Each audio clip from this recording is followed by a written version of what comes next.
to Experience, a video podcast dedicated to all things flexible packaging. I'm your host, Sarah Janishevsky from Glenroy. Settle in and enjoy this episode. So hello and welcome everyone to the Flexible Packaging Roundtable. This is part 2 of the two-part series. Today we are continuing our discussion with Sandi Childs, Director of Film and Flexible Programs at the Association of Plastic Recyclers, also known as APR, and I am your host, Sarah Janishevsky. Thanks for being here, Sandi. Are you ready to hop right into the questions? Yes, I am, Sarah. Thanks. All right.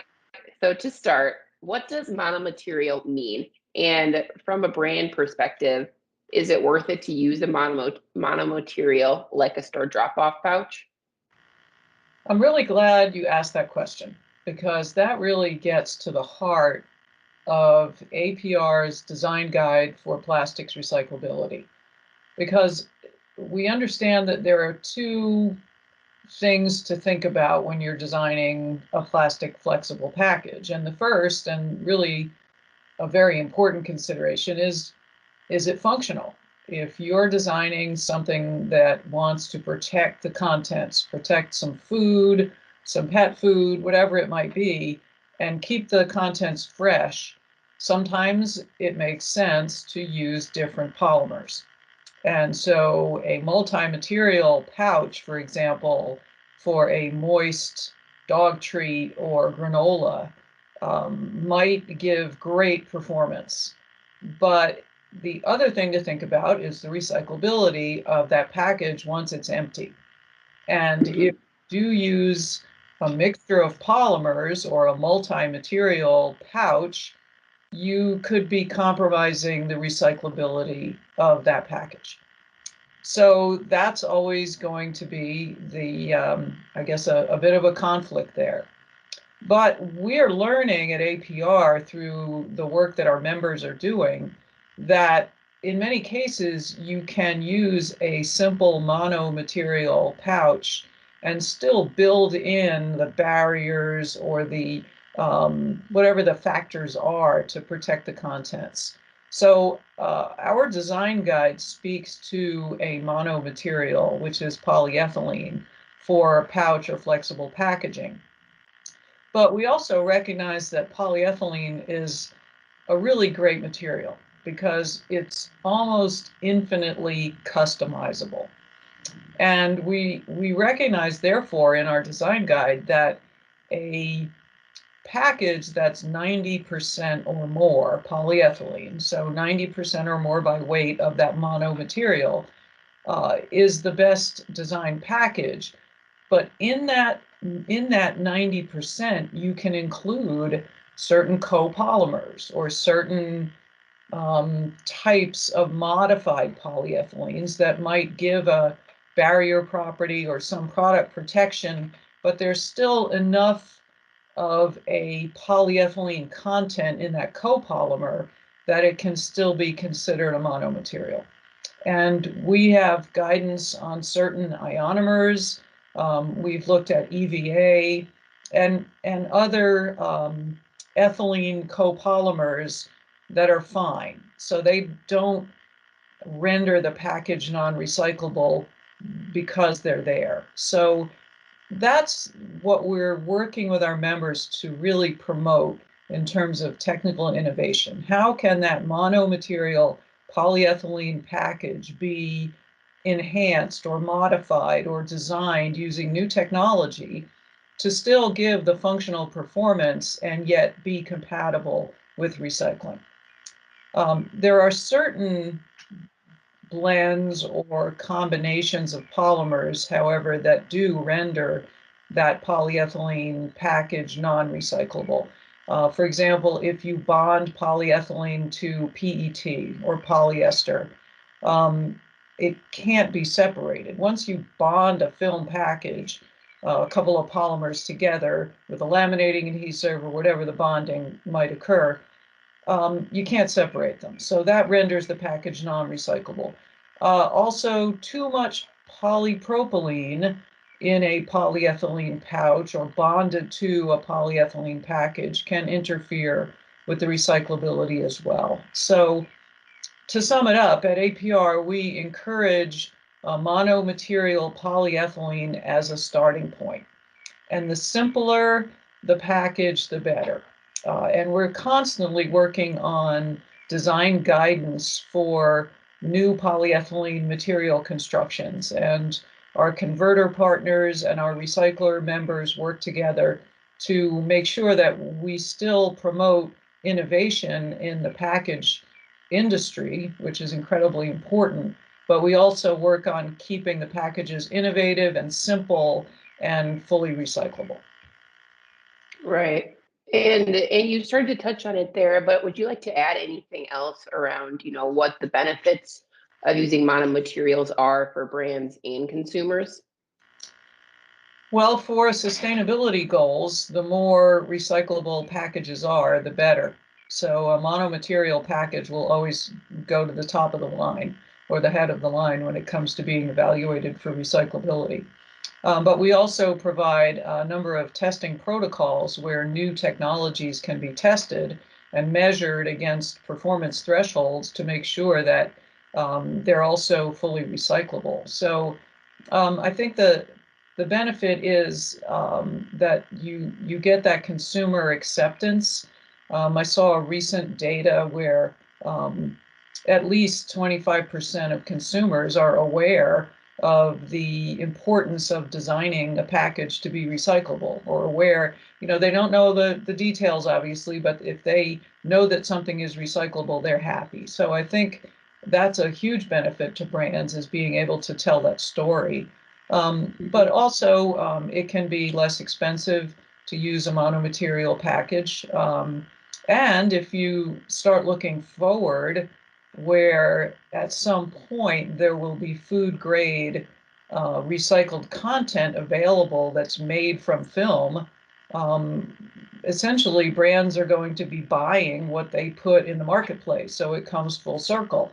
And that's the circularity that everybody's aiming for. So a monomaterial, well-designed package that moves smoothly through the value stream, all the way through the consumer's hands, the recycler's hands, and back into a new PCR or post-consumer resin to be used by the brand again. The more we can accelerate that and promote it, the better. So it's extremely important to try to design packages to be a monomaterial, or to innovate so that multi-material packaging can be, the components can be separated, or can be compatibilized. There are some compatibilizers on the market and research going on there. So I think overall for everybody, it's extremely important that we look at that monomaterial and what we can do to keep it simple. Right. And next year, from a recycler or a reclaimer perspective, is it worth it to accept monomaterials like a store drop-off pouch? And what changes in their process are necessary? And what type of investment will that take?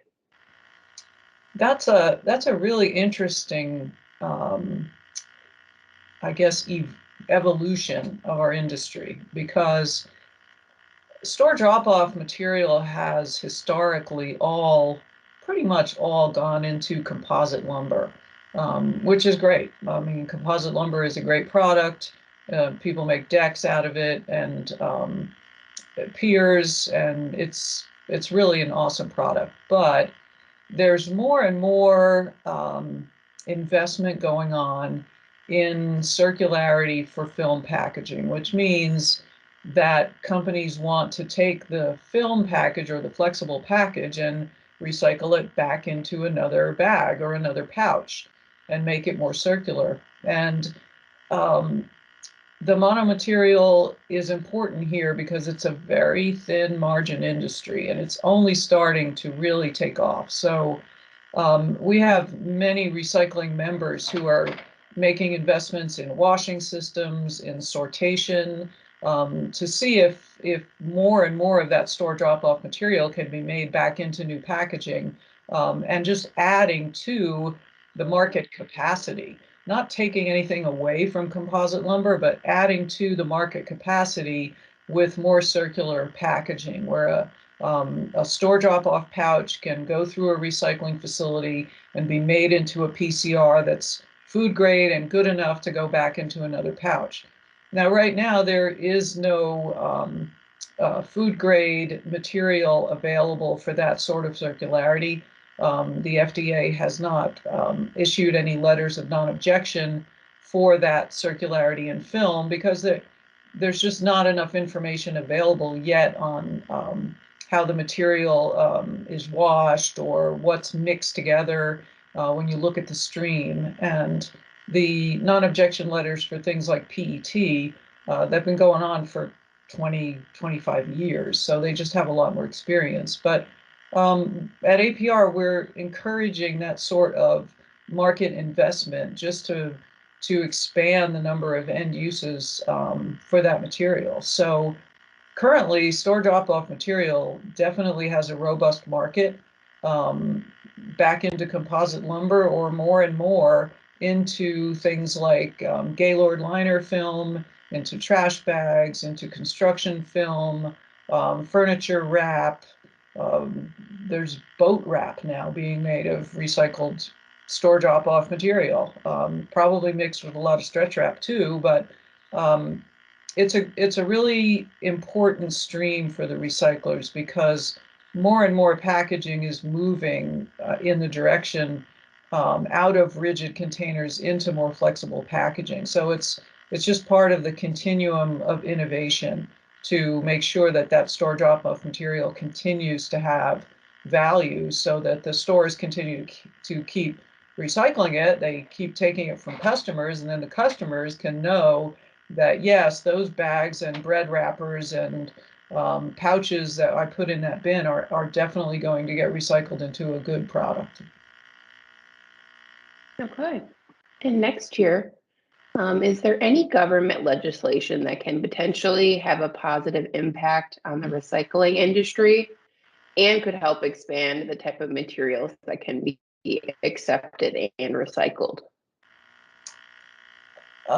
That's an interesting question. There's a lot of attention right now in the United States, actually in all of North America, towards something called extended producer responsibility, or EPR for short. And Right. in its simplest format, EPR makes the producer of the package responsible for the end of life of that package and builds in incentives to make it recyclable and disincentives to make it disposable. So that's it in a nutshell. EPR has been popular in Europe for almost, well, in some countries, close to 20 years. So there is experience with it in Europe, but it's kind of new here in the US. We're a lot different than Europe. Our demographics are different. We're a lot bigger, bigger population, but it definitely has some promise because essentially, if you set a fee that a company has to pay for putting a non-recyclable or badly designed package in the marketplace, that money from the fee can be used to improve the recycling infrastructure. And at some point, then that package might be recyclable. Or it incentivizes that company to change that package to stop paying the fee. So it's meant to be both a driver towards better designed, more recyclable packaging. That's sort of the stick, but then the carrot part of it is that the funding can provide investment to the recycling industry. And one of the things that we really need for film and flexible recycling in the US is better sortation and better washing systems. And especially the washing systems. If we're starting to talk about things like pouches that might have peanut butter or dog treats or even cheese, and put those packages in the recycling stream, they're going to have to be washed. And as I said, it's a thin margin industry, so the cost of washing and especially drying, and especially today with energy prices the way they are, is pretty substantial. So if there's a way that fees can be set and set fairly, and then that money can be used as a match or as direct funding to improve the system, that could sort of help everybody out a little bit. It helps the landfills not have to take as much material. It can help with reducing litter if more of those packages are recycled. And then it helps the recycling industry to just be healthier financially and make more investment on their own. So it might be just a little bit of funding that they need that puts them on a solid footing, so then they can go and invest on their own as well. And usually, well, I guess the desirable situation for an extended producer responsibility system is that a group of various stakeholders decides how much the fees should be and then what they should be spent on the other end. So it's not just a government agency that's deciding that on their own, because sometimes they're not well informed, and without a stakeholder group, they are not going to know where the best investments are. So the stakeholder groups are very important in making the decisions on how to invest that funding from the fees. So I guess at APR, we support well thought out EPR proposals as long as they solve the problem. And I guess by solve the problem, I mean as long as they work to help the recycling industry, to boost the financial performance, to increase the supply, to improve quality of the recycled material that comes out of the facilities. So we want it to be directed to the recycling industry and addressing their needs. And in order to do that, we have to have well-informed, well-educated elected officials. APR does a lot of work in state government, legislatures, and even at the federal level, not necessarily pushing any particular policies, but making sure that the elected officials are educated as to how the system actually works and what the consequences are of these policies that are being tossed around. So whenever you're talking about something that's environmental or that involves plastics, as we all know, things can get a little bit emotional, and certain people have certain agendas. So APR wants to make sure that any government action is well thought out, is grounded in data and objective information. And so I think if those parameters can be met, then the answer is yes, there is a place for good public policy in improving the recycling system. And I think I've been doing this for a while, and I can say that right now there is more interest across a broad range of stakeholders to make sure that if we have this sort of legislation, it is going to improve the industry and not be punitive, or not just be a method for collecting more money for the government, but actually improve the industry. So I think we're optimistic. Sure. Thank you for answering all of my questions. And I mean, to wrap it up here, I really just wanted to end by saying, is there anything else that you would like to add? I would just say that the issue of flexible packaging is really exciting right now, because it's a newcomer to the plastics recycling industry, and it's very challenging. It's nothing like PET, which compared to flexible packaging, PET is so easy. It's just PET. But again, polyethylene, like I said, is so customizable, and then you have other flexible materials, and the technical abilities of this material to provide good packaging are amazing. But the recycling industry is what it is right now, and so we just need to work together to design better packaging, to increase the supply of material, to make sure that we're all participating in a rising tide and everybody's boat gets floated. So it's an exciting time. The industry is changing. I know there's a lot of pressure on package manufacturers and brand owners, but the best way to make sure that that you're not hurt by what's going on is to participate and to get involved at APR in our film committee or on our policy and communications end of things, and stay informed and provide your point of view, because like I said, APR is a collection of stakeholders from the entire value chain, and everybody's input is really important. So thank you. Wonderful. Yeah. Thank you, Sandi, for joining us for this two-part series. I think this was filled with tons of useful information. So thank you again. Well, I hope so. I hope it's useful. And again, if you need anything else, let me know, Sarah. Thank you so much for the opportunity. Thanks for joining us for this episode of the Flexible Packaging Roundtable. Don't forget to like, share, and comment on Glenroy's social channels. To learn more about what it is we do, visit our website at glenroy.com. See you next time.